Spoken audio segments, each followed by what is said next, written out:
Profitability वाले ratio हमारे कल खत्म हो गए थे। तो आज हम पढ़ रहे हैं एक्टिविटी और टर्नओवर रेशियो, और ये रेशियो काफी इंपॉर्टेंट भी है, काफी यूज होते हैं, जिसमें ये स्टार्टिंग के जो 4 रेशियो है ये तो बहुत ज्यादा यूज होते हैं। ये वाले स्टॉक टर्नओवर रेशियो तो बहुत ज्यादा यूज होता है, बहुत क्वेश्चन में मिलेगा आपको ये स्टॉक टर्नओवर और इन्वेंट्री टर्नओवर, यानी साल में स्टॉक का टर्नओवर कितना होता है हमारा। तो इसका फॉर्मूला है कॉस्ट ऑफ गुड्स सोल्ड। मान लो क्वेश्चन में कॉस्ट ऑफ गुड्स सोल्ड नहीं दिया है या कैलकुलेट करना पॉसिबल नहीं है, तब फिर इसको नेट सेल्स के साथ निकालते हैं, नहीं तो otherwise cost of goods sold के साथ ही निकलता है। क्या बताया मैंने कि ये formula cost of goods sold upon average stock, यदि कॉस्ट ऑफ गुड्स सोल्ड नहीं दिया है या कैलकुलेट करना पॉसिबल नहीं है, तब नेट सेल्स के साथ कैलकुलेट होगा, नहीं तो main cost of goods sold के साथ होगा। और कभी कभी स्टॉक टर्नओवर रेशियो डेज वगैरह में बोल देता है या मंथ में बोल देता है, तो ये फॉर्मूला देखो चेंज हो जाएगा, पलट जाएगा। Average stock upon cost of goods sold और इंटू 12 कब मंथ में निकालना हो, डेज में निकालना हो तो इंटू 365। और क्वेश्चन में केवल स्टॉक टर्नओवर बस पूछा है, स्टॉक टर्नओवर रेशियो, तो ये ऊपर वाला फॉर्मूला लगेगा cost of goods sold upon average stock. और एवरेज स्टॉक मतलब क्या होता है, opening stock plus stock closing stock divided by 2। Opening stock plus closing stock divided by 2।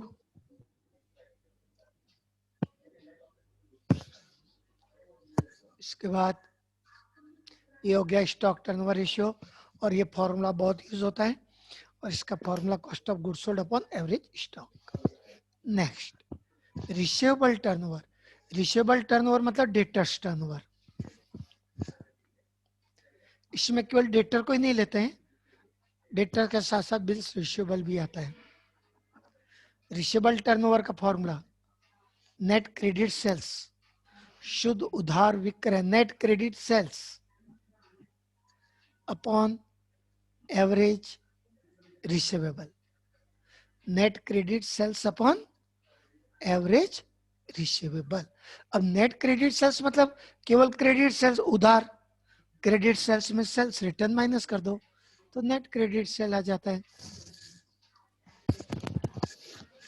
और नीचे में क्या लिखा है डिवाइड में, एवरेज रिसीवेबल। और एवरेज रिसीवेबल मतलब ये देखिए, एवरेज रिसीवेबल मतलब opening debtors and opening bills receivable plus closing debtors and closing bills receivable divided by 2, यानी कि ओपनिंग और क्लोजिंग को जोड़ के डिवाइडेड बाय 2।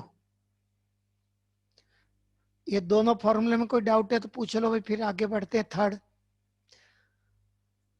तो ये अपन अभी कौन सा पढ़ रहे थे, रिसीवेबल टर्नओवर, यानी कि डेटर्स का टर्नओवर। डेटर्स को अपन जब क्रेडिट में गुड्स बेचते हैं तभी निकलता है ये डेटर्स टर्नओवर।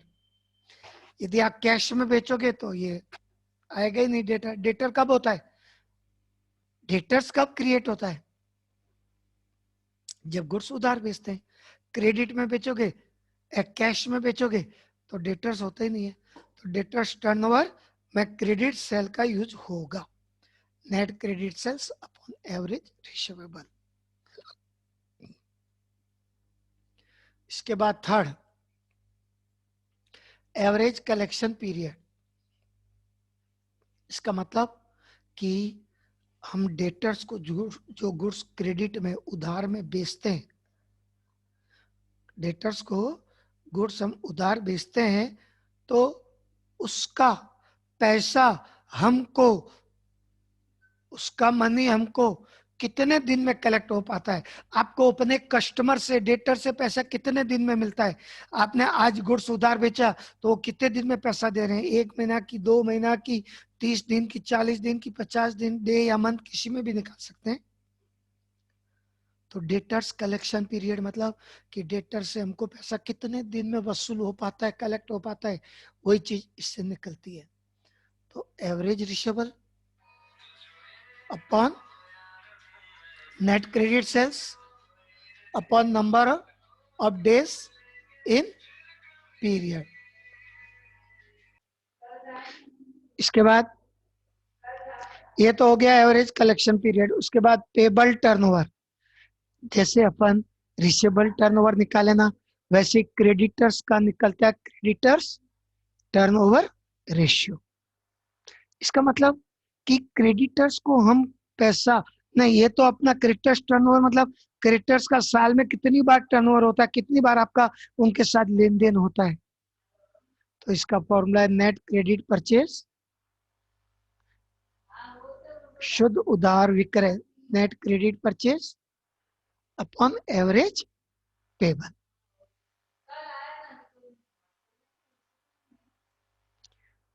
एवरेज पेबल मतलब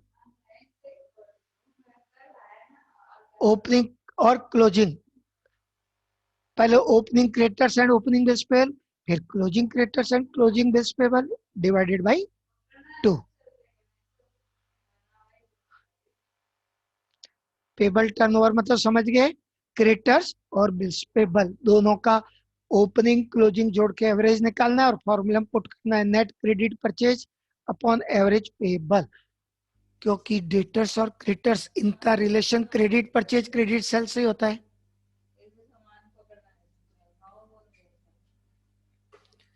इसके बाद जैसे हमने ऊपर में निकाला था ना एवरेज कलेक्शन पीरियड, वैसे यहाँ निकलेगा एवरेज पेमेंट पीरियड। ये एवरेज पेमेंट पीरियड मतलब कि क्रेडिटर्स को हम कितने दिन में अमाउंट पे करते हैं, क्रेडिटर्स का पेमेंट हम कितने दिन में करते हैं, उसको बोलते हैं average payment period. Average payables into number of days in a period, number of days in period मतलब 365, और यदि मंथ में निकालना है तो फिर आपका मंथ वो आ जाएगा Number of 12। months, 12. तो number of days in period, उसके बाद net credit purchase for the period. तो ये जो 5 फॉर्मूले अपन अभी जो पढ़े, stock turnover, receivable turnover, average collection, payable turnover और एवरेज पेमेंट पीरियड, ये पांचों के पांचों इंपॉर्टेंट फॉर्मूले काफी यूज होते हैं। उसमें से फर्स्ट वाला फॉर्मूला स्टॉक टर्नओवर सबसे ज्यादा यूज होता है। अब इसके बाद टर्नओवर के और भी कुछ फॉर्मूले हैं, एकदम सिंपल सिंपल फॉर्मूले हैं। इसके फॉर्मूले ज्यादा कॉम्प्लिकेटेड नहीं है टर्नओवर के। एसेट्स टर्नओवर रेशियो, इसको टोटल कैपिटल टर्नओवर रेशियो भी बोलते हैं। एकदम सिंपल फॉर्मूला है, cost of goods sold upon total assets. और यदि क्वेश्चन में नेट सेल्स के साथ बोला है या कॉस्ट ऑफ गुड्स सोल्ड नहीं दिया है तो कॉस्ट ऑफ गुड्स सोल्ड की जगह नेट सेल्स आ जाएगा, otherwise cost of goods sold के ही साथ रहेगा हमेशा। Cost of goods sold calculate करना पॉसिबल नहीं हो या क्वेश्चन में क्लियर बोल दिया हो कि नेट सेल्स के साथ निकालना है तो नेट सेल्स। फिर fixed assets turnover ratio, same ऊपर वाले फॉर्मूला जैसा, बट डिवाइडेड बाई क्या हो जाएगा, डिवाइडेड बाई क्या हो जाएगा गरिमा?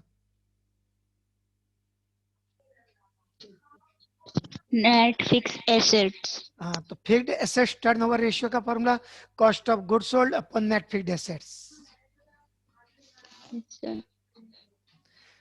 और ये तो मैंने बता ही दिया कि कब नेट सेल्स लेना है या कब कॉस्ट ऑफ गुड्स सोल्ड।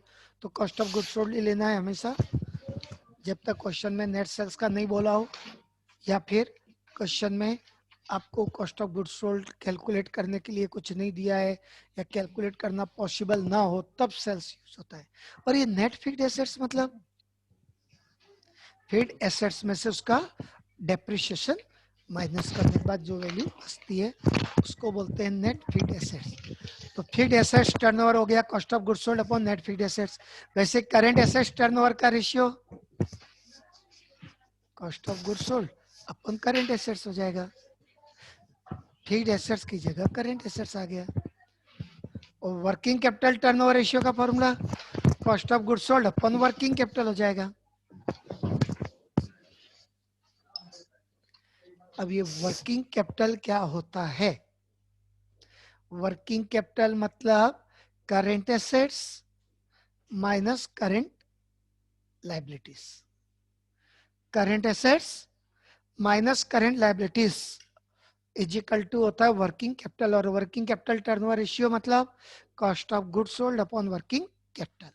अब नेक्स्ट लिक्विडिटी रेशियो।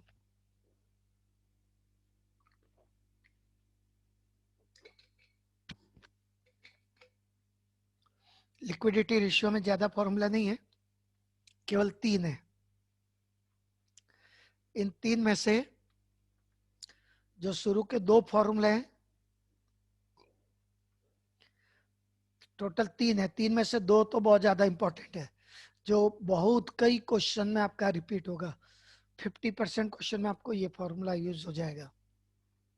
मतलब ये फॉर्मूला काफी यूजफुल है लिक्विडिटी वाले, उसमें भी खासकर ये फर्स्ट एंड सेकेंड। और इजी भी है इनका फॉर्मूला, ऐसे रट जाएगा यूज करते करते ही। पहला फॉर्मूला क्या लिखा है रितिका?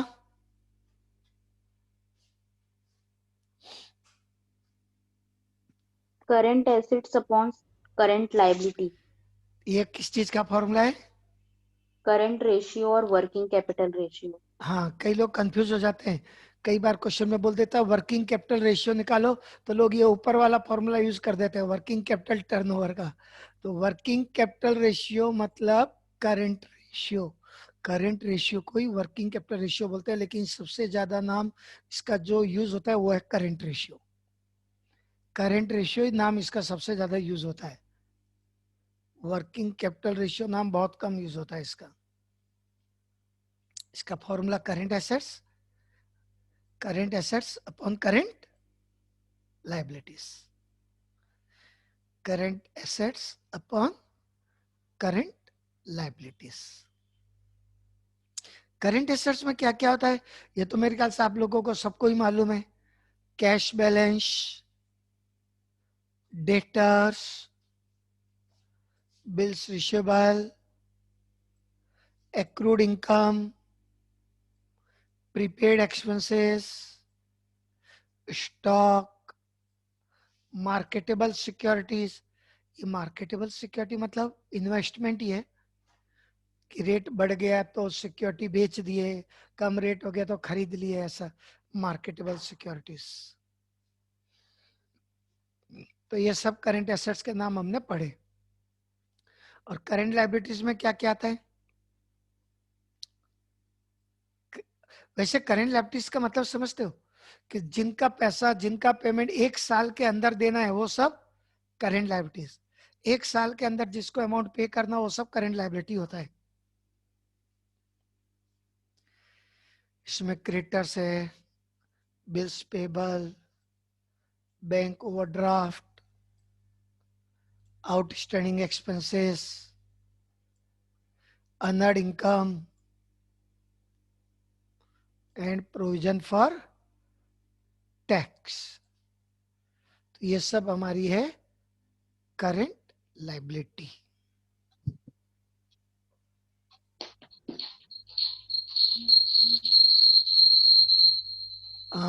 शालिनी, आपको याद हुआ करंट रेशियो का फॉर्मूला?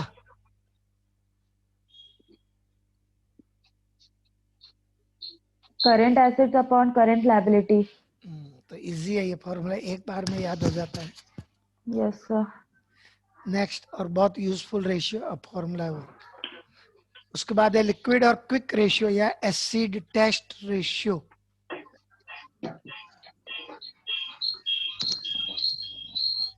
क्या लिखा हुआ है? लिक्विड और क्विक, मतलब लिक्विड रेशियो भी बोलते हैं इसको और क्विक रेशियो भी बोलते हैं या एसिड टेस्ट रेशियो भी बोलते हैं। और इस फॉर्मूले का मतलब कैसे कैलकुलेट करेंगे इसको? Liquid assets upon current liability. Current liabilities तो अभी पढ़े थे आप। ये लिक्विड एसेट्स क्या होता है? लिक्विड एसेट्स मतलब जिसको अपन तुरंत कैश में बदल सकते हैं, वही एसेट्स इसमें आती है। तो जितनी भी करंट एसेट्स आप पढ़े थे सभी करंट एसेट्स इसमें आ जाती है, लेकिन ये दो को छोड़ के, दो करंट एसेट्स को छोड़ के, कौन कौन सा? स्टॉक और prepaid expenses. Stock and prepaid को छोड़कर बाकी सभी current asset, debtors, bills receivable, cash in hand, cash at bank, ये सब आ जाएगा, लेकिन स्टॉक और प्रीपेड को छोड़कर नहीं, बाकी सभी करंट एसेट्स लिक्विड एसेट्स।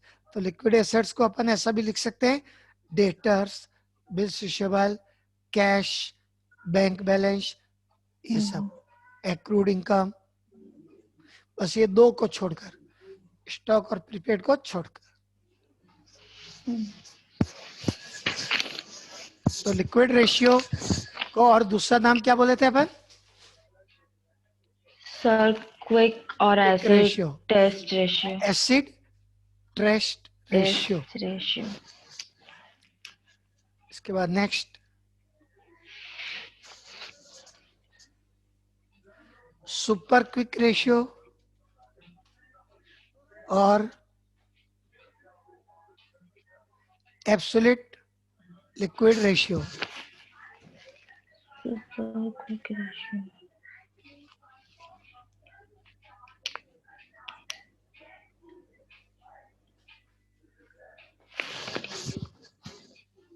क्या दिया हुआ है इसमें? Cash and bank balance plus marketable securities divided by liquid liabilities. ये सुपर क्विक रेशियो मतलब कि इमीडिएट हमको किसी को पेमेंट करना हो तुरंत, तो हमारी पेमेंट करने की पोजीशन कैसी है? तो cash and bank balance plus marketable securities divided by liquid liability. और लिक्विड लायबिलिटीज में क्या क्या आता है? Current liability minus bank overdraft. मतलब सभी करंट लायबिलिटीज आ जाएगी बैंक ओवरड्राफ्ट को छोड़ के, क्रेडिटर्स, बिल्स पेबल, आउटस्टैंडिंग खर्चे सब आ जाएंगे एक बैंक ओवरड्राफ्ट को छोड़कर। Okay sir. इसके बाद sir fourth point solvency fourth? Ratio. मतलब ये खत्म हो गया liquid ratio. Yes sir. Liquid ratio complete. इसके बाद सॉल्वेंसी रेशियो। सॉल्वेंसी रेशियो मतलब कि हमारी पेमेंट करने की कैपेसिटी क्या है, हम कैसे पेमेंट कर रहे हैं। हाँ सॉल्वेंसी, सॉल्वेंसी का मतलब ये होता है भुगतान, पेमेंट, कितना क्या पेमेंट आप कर सकते हो, आपकी क्या कैपेबिलिटी है, उसको बोलते हैं। नेक्स्ट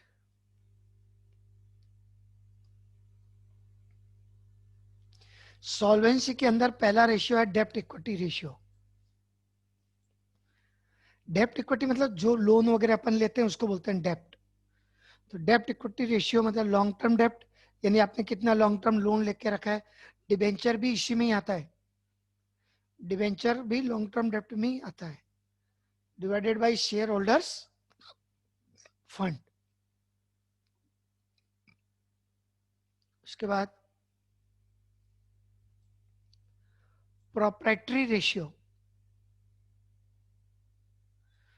या इसको बोलते हैं, अच्छा ये अपन ऊपर वाले रेशियो में ये जो शेयर होल्डर्स फंड करके ये तो कल पढ़े थे ना? Yes sir. Share holders fund में क्या क्या बताया था? Equity share capital, preference share capital, reserve and surplus, या फिर आपको बताया था fixed assets plus current assets minus current liabilities and long term डेब्ट। Long term debtors. यस हाँ सर। इसके फॉर्मूला कल बताए थे शेयर होल्डर्स फंड के। अब सेकंड है सॉल्वेंसी का प्रोप्राइटरी रेशियो और ratio of owners equity to total assets. तो इसका फॉर्मूला है share holders fund upon total assets. Share holders fund तो मालूम ही आपको, divided by total assets. Okay. Solvency ratio total solvency के अंदर outside solvency liability. Ratio total outside liability upon total Total assets. asset. और कई कई बुक में इसका रेशियो ऐसा भी लिखता है, टोटल उल्टा, total assets upon total outside liabilities.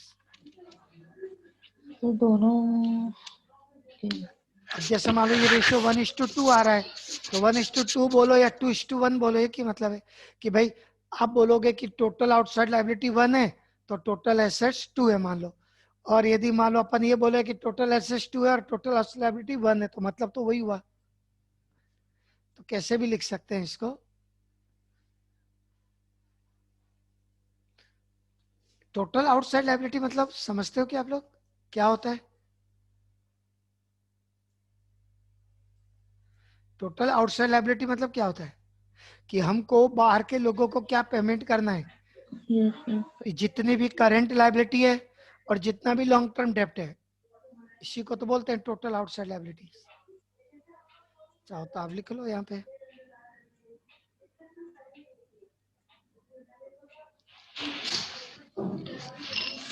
Total outside liabilities is equal to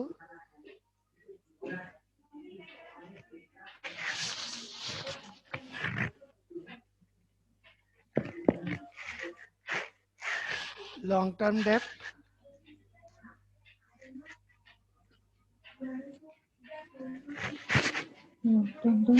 and current liability जितने भी है वो सब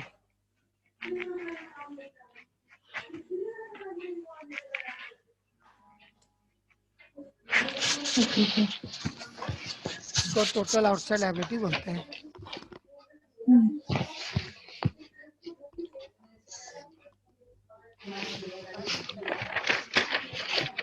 नेक्स्ट इसके बाद फीड एसेट्स रेशियो। इसके पहले अपन फीड एसेट्स टर्नओवर पढ़े थे ना, वो अलग था। फीड एसेट्स टर्नओवर अलग चीज है और ये फीड एसेट्स रेशियो अलग चीज है। क्या की आवाज आ रही है शालिनी? थोड़ा प्रॉब्लम दे रहा था। अच्छा, feed assets ratio, net feed assets, net feed assets upon long term liabilities plus share holders fund. Share holder fund तो मालूम ही है, लॉन्ग टर्म लाइबिलिटी मतलब डिवेंचर्स वगैरह। कैपिटल गियरिंग रेशियो,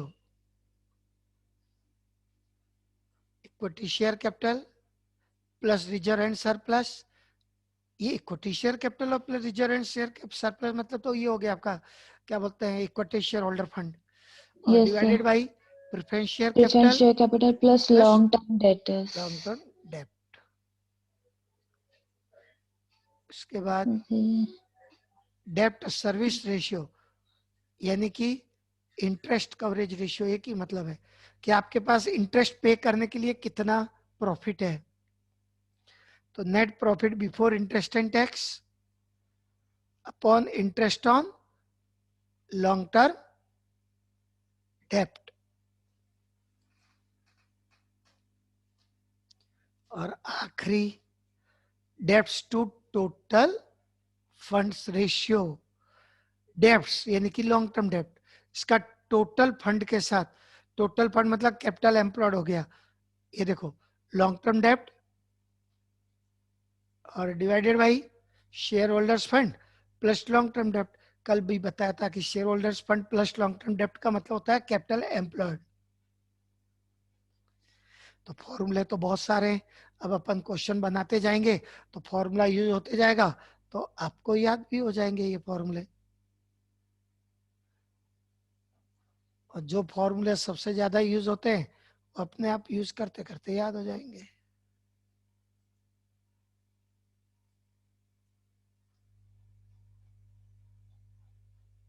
चलो अब क्वेश्चन निकालते हैं अपन इसके, क्वेश्चन बनाएंगे। क्वेश्चन है इसका रेशियो इसके क्वेश्चन मैंने डाल दिया है ना आप लोगों को। जिनके पास बुक है तो कोई प्रॉब्लम नहीं है। Yes, sir. पहला क्या क्वेश्चन है गरिमा?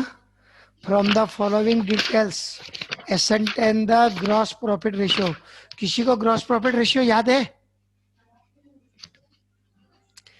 एकदम सिंपल है, gross profit Profit upon into sales 100 upon on sales. Net sales, मतलब सेल्स रिटर्न हो तो माइनस हो जाता है। चलो बनाना शुरू करते हैं अपन इसको।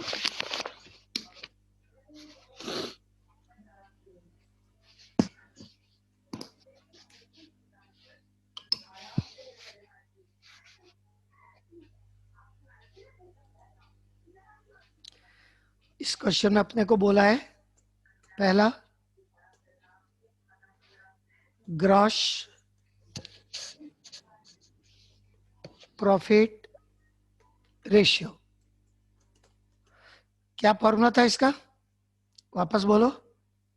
Gross profit upon net sales into 100. Gross Profit profit, upon net sales. एक मिनट, इंटू 100 बोले थे ना, Yes, sir. और अपॉन क्या बोले? Net sales. Net sales.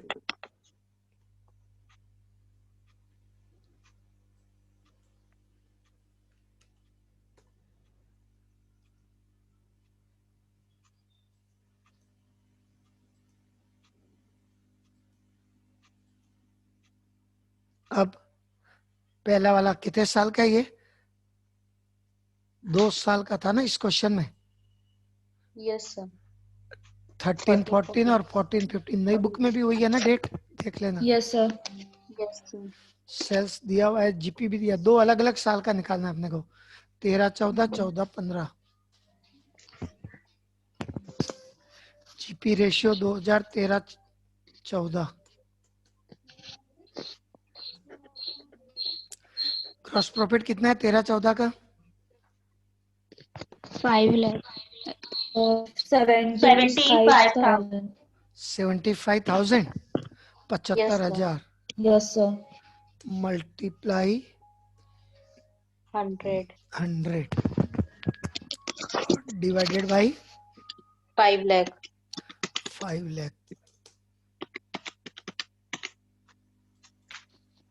15. 15%। 15%.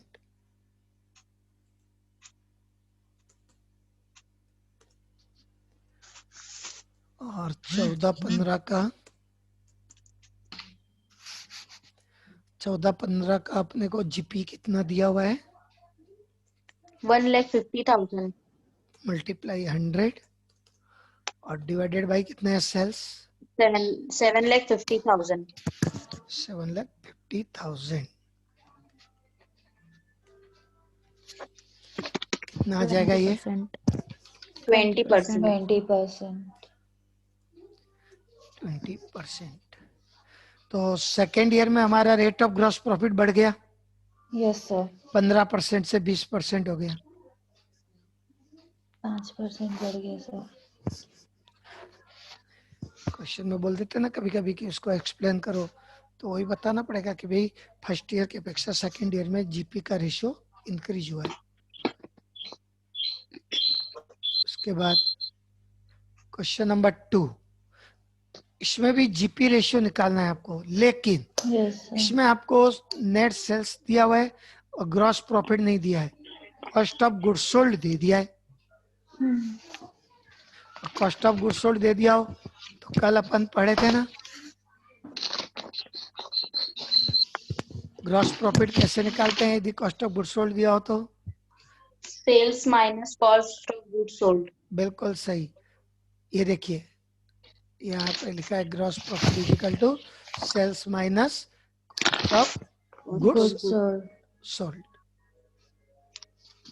Sales minus cost of goods sold.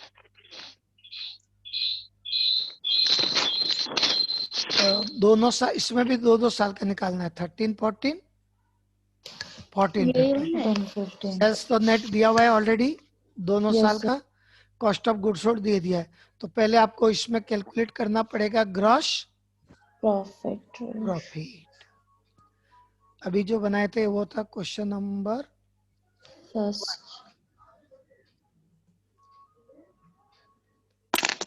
अभी अपन देख रहे हैं क्वेश्चन नंबर 2।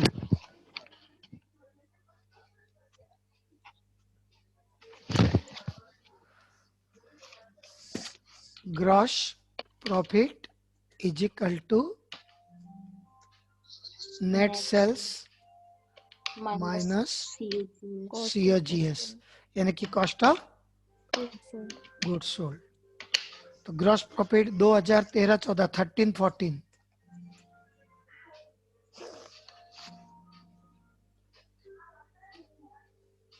13-14 का नेट सेल्स है आपका 8,12,500, फिर माइनस 5,98,000, 5,98,000 इजिकल टू कितना आ जाएगा? 2,14,500, 500. ये ग्रॉस प्रॉफिट पहले साल का आ गया और दूसरे साल का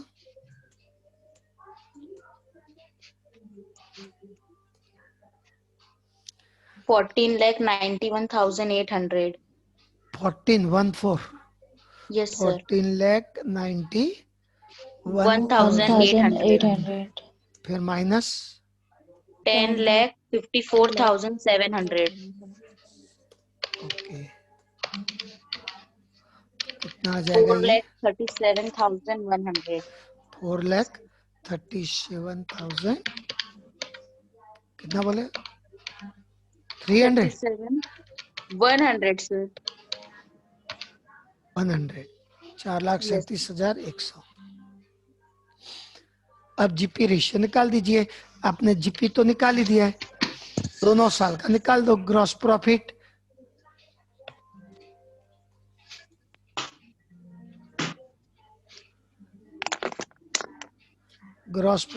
into 100 divided by net sales. सब कुछ तो मालूम है, खाली फॉर्मूला पुट कर दीजिए, आंसर आपका आउट हो जाएगा।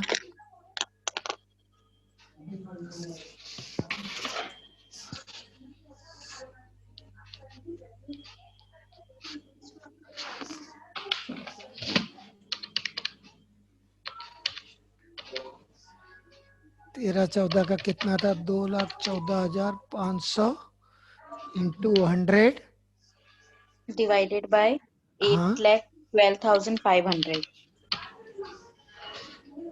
Is equal to 26.4%. 26.4%।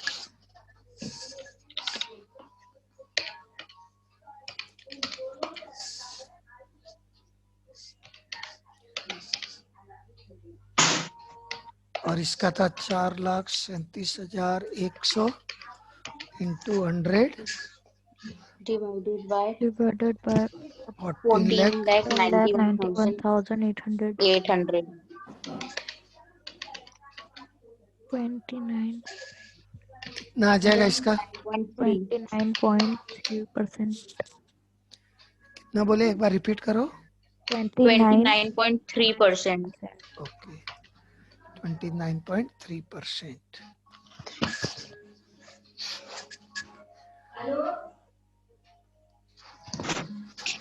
ये भी क्वेश्चन कंप्लीट। केवल जीपी रेशियो निकालना था, बस इसमें ग्रॉस प्रॉफिट नहीं था तो हमने उसको देख। इसके बाद question number 3, A B C D, ये अलग अलग दिए हुए हैं। ए बी सी डी, ए दिया है compute gross profit ratio from the following information. A total sales है 47,99,228।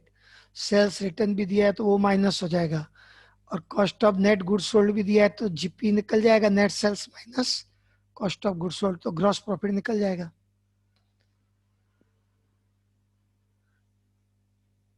पहला वाला तो सिंपल है, बनवाओ कि बन जाएगा फर्स्ट वाला? सर बन जाएगा। सोमी पहला वाला समझ में आ गया Yes, sir. पहले कि नेट सेल्स निकालना है, सेल्स में से सेल्स रिटर्न माइनस करके, और नेट सेल्स में से फिर COGS माइनस कर देना, जीपी आ जाएगा। उसके बाद formula put. B, opening stock दिया हुआ है, परचेज दिया हुआ है, cost of goods sold, closing stock दिया है, क्रेडिट सेल्स दिया है, cash sales 25% of total sales. ये क्वेश्चन बनवाना पड़ेगा। इसमें कुछ कैलकुलेशन है आपका,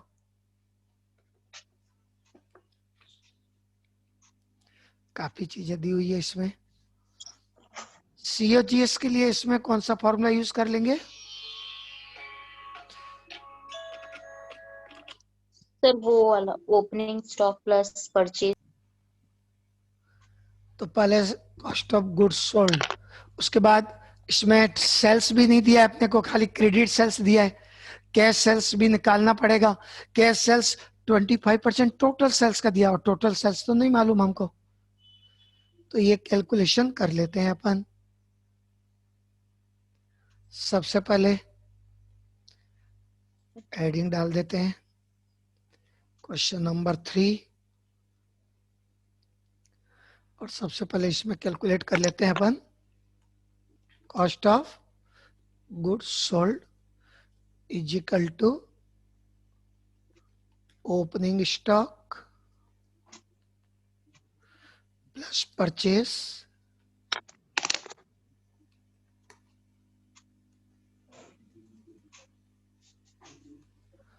plus direct expenses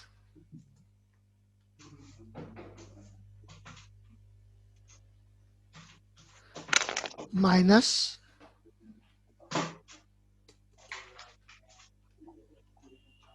closing stock.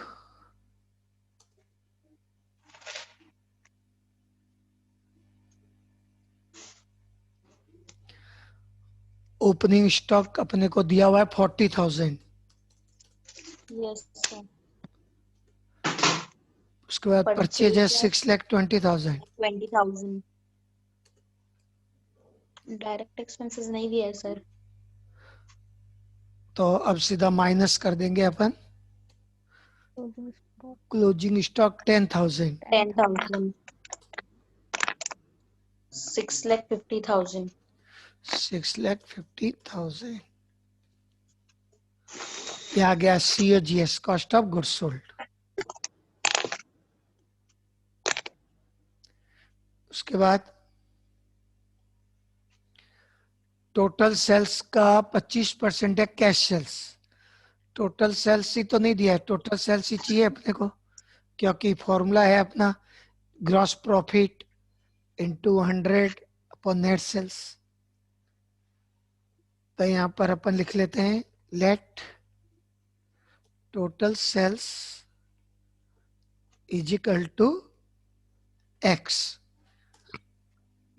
Total sales हमने एक्स मान लिया,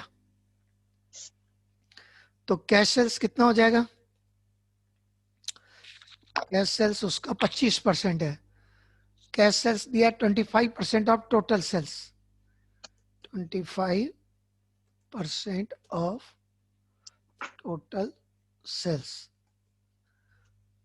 25% ऑफ टोटल सेल्स। सेल्स हमने माना एक्स, एक्स का 25% आ जाएगा आपका, एक्स का 25%। 25% का मतलब क्या होता है? 25/100, 25% यानी कि 25/100, तो ये आ जाएगा 0.25x।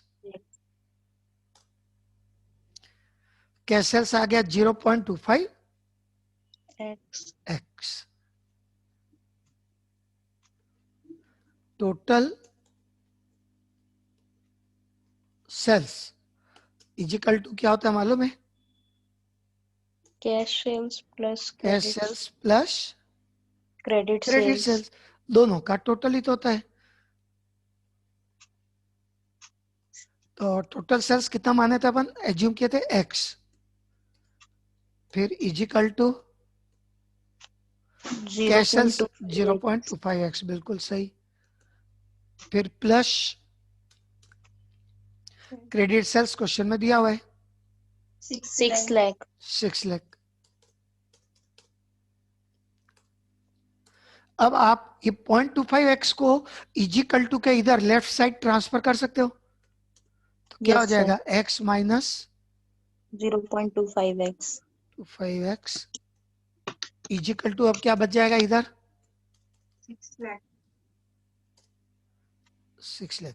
केवल x का मतलब क्या होता है 1 1, तो 1 में माइनस करो 0.25 0.75x इजिकल टू, 6 lakhs फिर x इजिकल टू 6 लाख को डिवाइड कर दो 0.75 से, तो 8 लाख आएगा। 8 lakh 8 लाख। ये हमने क्या माना था x, total sales हाँ जी, total sales is equal to 8 lakh. अब फॉर्मूला पहले आप जीपी निकालो, सेल्स माइनस सीओजीएस करके जल्दी से निकालो। COGS sales minus COGS COGS is equal to GP आ जाएगा।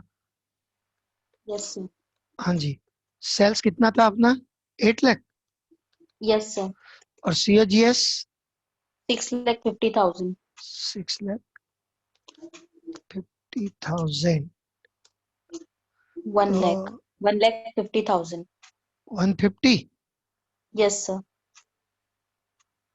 150। एक मिनट, मेरे यहाँ मिस्त्री आया तो मैं उसको देखता हूँ थोड़ा। ये तो हो ही जाएगा आपका 150, और जीपी रेशियो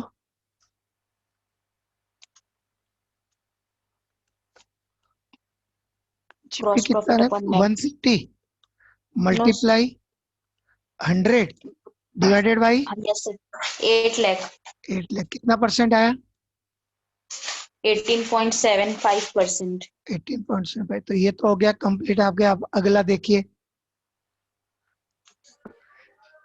सी पॉइंट में, देखिए a company earns a gross profit of 20% on cost. Gross profit का रेट कॉस्ट प्राइस का 20% है, यानी 100 रुपए कॉस्ट है तो प्रॉफिट 20, तो सेलिंग प्राइस 120 होगा। It credit sales are twice, It's cash credit sales. Sales are twice it's cash sales. उधार बिक्री जो है क्रेडिट सेल है कैश सेल्स का डबल है। मतलब ये जो क्रेडिट जो दिया है 5 लाख, उसका ये कैश twice है सेल्स का डबल है, ये कैश सेल्स का डबल है क्रेडिट सेल्स। तो कैश सेल्स yes कितना रहा होगा बता सकते हो Sir, 10 lakh. 2.5 लाख, उसका आधा। क्रेडिट सेल Yes, डबल है sir. भाई, कैश सेल्स डबल थोड़ी है। ये हाँ, पढ़ लो sir. क्या लिखा है, क्रेडिट सेल्स आर ट्वाइस। ये जो क्रेडिट सेल्स है 5 लाख, ये डबल है किसका कैश सेल्स का। कैश कैश सेल्स सेल्स तो का इसका आधा होगा ना भाई, yes sir कितना हो जाएगा इसका आधा 2,50,000 2,50,000। तो टोटल सेल्स कितना आ जाएगा 5 लाख क्रेडिट सेल्स, 7,50,000 हाँ 5 lakh plus 250। Calculate the gross profit ratio of the company. Company. अब ग्रॉस प्रॉफिट आपको निकालना पड़ेगा, कॉस्ट प्राइस का 20% बोला है, और हमको तो कॉस्ट प्राइस नहीं मालूम, सेलिंग प्राइस मालूम है।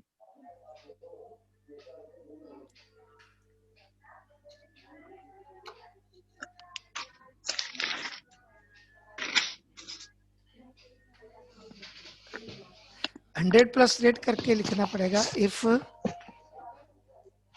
पहले तो आपका क्रेडिट सेल्स, क्रेडिट सेल्स आपका है 5 लाख, और कैश सेल्स कितना है 250, तो कितना हो गया टोटल सेल्स। 7,50,000 हाँ, ये 250 कैसा है मालूम है ना, उसका आधा क्रेडिट सेल्स का। Yes, sir. दोनों मिला के हो गया 750. Let total cost 100. तो ग्रॉस प्रॉफिट कॉस्ट प्राइस का कितना परसेंट है? 20%. 20%. मतलब 100 रुपए कॉस्ट तो 20 रुपए आपका ग्रॉस प्रॉफिट. तो सेल्स कितना आ जाएगा? 100 प्लस 20 इज इक्वल टू 120. ये सेल्स कब आया? 120 जब कॉस्ट 100 माने अपन. और क्वेश्चन में कितना दिया हुआ है हमारा? Selling price 50,000. हाँ, तो अब देखिए 120 आपकी सेलिंग प्राइस है, तो ग्रॉस प्रॉफिट कितनी है? 20. 20. तो 750 में कितना हो जाएगा?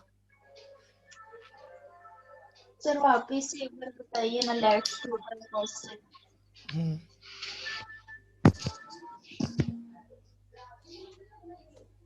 यानी कि आपका कॉस्ट 100 है तो 20% प्रॉफिट 20 हुआ. तो कॉस्ट प्लस प्रॉफिट जोड़े तो सेल्स आ गया 120. तो 120 सेलिंग प्राइस में ग्रॉस प्रॉफिट 20 रुपीज है, तो 750 में कितना होगा? तो इसको ऐसा लिखना पड़ेगा 750 इंटू 20 डिवाइडेड बाई 120. वापस समझ लो कि 120 में 20 रुपीज प्रॉफिट, तो 750 में कितना? तो 750 इंटू 20 बाई 120 कीजिए.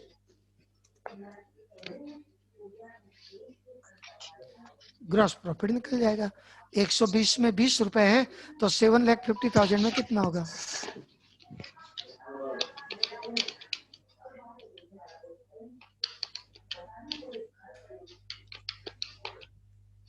So 1,50,000. 1,50,000. 50,000. 1,50,000. पक्का ना? ठीक से देख लिए? Yes, sir. Yes sir. मतलब 750 इंटू 20 अपन 120 किया ना?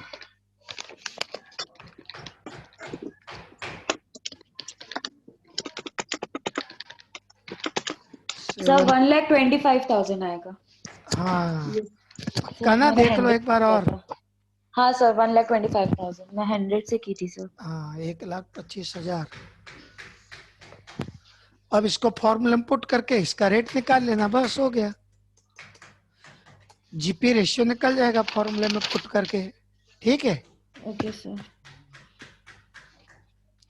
कल भी यही टाइम रहेगा अपना.